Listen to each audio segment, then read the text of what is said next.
Bienvenue à tous pour la vidéo numéro 12 de la chaîne Candy Cyclisme, l'endroit où nous ne faisons pas que regarder le cyclisme, mais où nous ressentons chaque coup de pédale et analysons chaque moment décisif.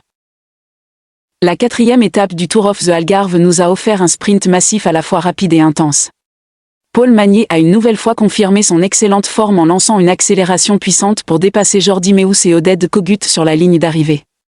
Pendant ce temps, au classement général, Juan Ayuso conserve solidement le maillot jaune, devant provisoirement Paul Sexa avant l'épreuve décisive. Aujourd'hui, Candy vous propose d'analyser pourquoi Magnier semble presque imbattable dans ce final, et si la position d'Ayuso au général est réellement sécurisée. Candy doit le dire clairement, la performance de Paul Magnier reflète celle d'un sprinter de très haut niveau. Ces 2 victoires d'étape sur ce Tour of the Algarve de Tavira à Lagos ne sont pas seulement une question de forme, mais aussi de contrôle et de maturité tactique. En comparant ces 2 succès, Candy remarque un point commun évident, Paul Magnier ne gagne pas par hasard. Sur une étape de 175,1 km avec une seule difficulté répertoriée, le scénario menait presque inévitablement à un sprint massif. Et dans un sprint, tout dépend de l'organisation des trains des équipes. Ici, le rôle de Soudal Quick Step a été crucial. L'équipe n'a jamais laissé l'échappée de 9 coureurs prendre plus de 2 minutes. Avec Alpecin Premier Tech et Lidl Trek, elle a maintenu la course sous contrôle.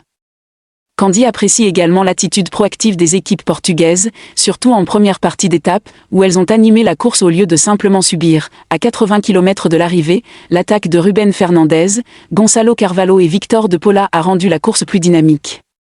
Malheureusement, un problème mécanique a contraint Gonçalo Carvalho à l'abandon, un rappel que le cyclisme dépend autant de la technique que de la puissance et parfois de la chance. Dans le dernier tiers de course, le peloton a considérablement accéléré. La reprise de l'échappée à 25 km de l'arrivée était prévisible. Quand les équipes de sprinteurs haussent le rythme, les quarts font très vite. Les 3 coureurs qui ont tenté de repartir méritent le respect, mais la logique tactique ne jouait pas en leur faveur. La chute impliquant Johannes Stone-Mittet, Decathlon CMA-CGM, à moins de 6 km de l'arrivée rappelle aussi que les sprints comportent toujours des risques. Candy espère avant tout la sécurité des coureurs, car la vitesse dans ces moments est extrêmement élevée. Puis vient l'instant décisif, Tim Thorn Teutenberg lance le sprint à 400 mètres, un choix assez précoce. Et c'est là que la différence se fait. Candy a vu la sérénité de Paul Magnier, pas de panique, pas d'effort prématuré. Lorsque l'ouverture apparaît, il déclenche une accélération puissante que personne ne peut suivre. Dépasser Jordi Meeus et Oded Kogut n'est pas seulement une victoire de vitesse pure, mais aussi une victoire de timing. C'est la marque d'un sprinter en pleine progression. En ce début de saison, Candy estime que Paul Magnier affiche une régularité supérieure à beaucoup de ses rivaux.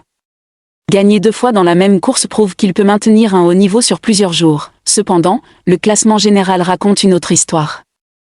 Juan Ayuso conserve le maillot jaune avec 14 secondes d'avance sur Paul Sexa avant l'ascension finale vers Malao. Pour Candy, c'est là que se jouera la véritable bataille stratégique. Si le sprint est une guerre de vitesse, Malao sera une guerre d'endurance et d'intelligence individuelle. Comparaison des forces, Paul Magnier domine sur le plat, Juan Ayuso contrôle le classement général, Paul Sexa reste en embuscade s'il réalise une grande montée. Candy pense que l'étape finale décidera de tout. Le sprint offre une gloire instantanée, mais la montagne écrit l'histoire d'une course. En résumé, selon Candy, Paul Magnier est actuellement la star du sprint.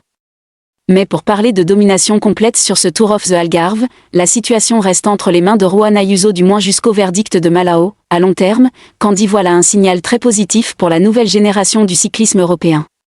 Nous assistons à l'émergence de coureurs qui ne se contentent pas de gagner, mais qui gagnent avec l'attitude de futurs leaders, et c'est cela qui enthousiasme le plus Candy. Le sprint apporte la gloire en un instant.